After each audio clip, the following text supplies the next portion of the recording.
পেটৰ চৰ্বি বঢ়াৰ মূল কাৰণ কি? ৰাতি পলমকৈ আহাৰ খুৱাই বঢ়াইছে নেকি পেটৰ চৰ্বি? খোৱাৰ আগতে মোবাইল চোৱাটো কিমান ক্ষতিকাৰক?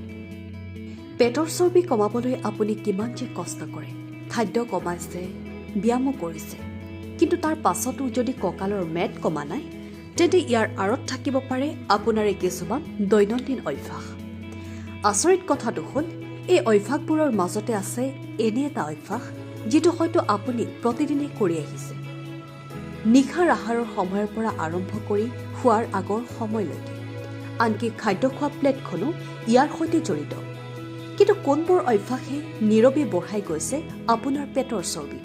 জানো আহক। সময়মতে ৰাতিৰ আহাৰ গ্ৰহণ নকৰা।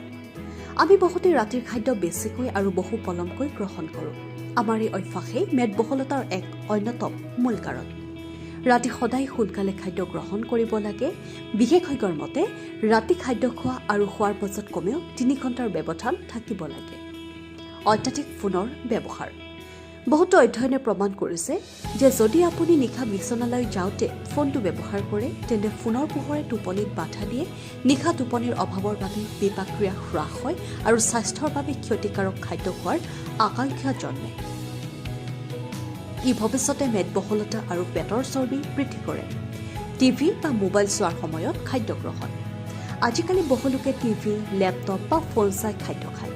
এনেকৈ খাওঁতে স্ক্ৰীণত অধিক মনোযোগ দিয়া হয়, যাৰ বাবে কি খাদ্য কিমান পৰিমাণত খোৱা হয় তাৰ প্ৰতি গুৰুত্ব নাথাকে।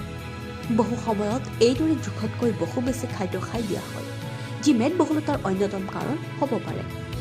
বাহিৰৰ খাদ্য বেছিকৈ খোৱা। আজিকালি অধিকাংশ লোকে ঘৰত বহি পিজ্জা, বাৰ্গাৰ, ম'ম', বিৰিয়ানী আদি অৰ্ডাৰ কৰি খায়, যি আমাৰ পেটৰ সমস্যা আৰু চৰ্বি বৃদ্ধি হোৱাৰ অন্যতম কাৰণ। সেয়েহে পৰাপক্ষত বাহিৰৰ খাদ্য নাখাব। ঘৰতে কমকৈ তেল মছলা দি খাদ্য বনাই খাব। ডাঙৰ কাঁহীত খোৱা। বহুলোকে খাদ্য ডাঙৰ কাঁহী বা প্লেটত খাবলৈ ভাল পায়। কিন্তু ডাঙৰ প্লেটত খাদ্য গ্ৰহণ কৰিলে বেছিকৈ খোৱা হয়, যিয়ে পেটৰ চৰ্বি বৃদ্ধি কৰে। এয়া পিছে আমি কোৱা কথা নহয়। কৰ্ণেল বিশ্ববিদ্যালয়ৰ এক গৱেষণাত এই কথা ইতিমধ্যে প্ৰমাণিত হৈছে। সেয়েহে খোৱাৰ কাঁহীখন সদায় সৰু হ'ব লাগে। News desk report, NDTV।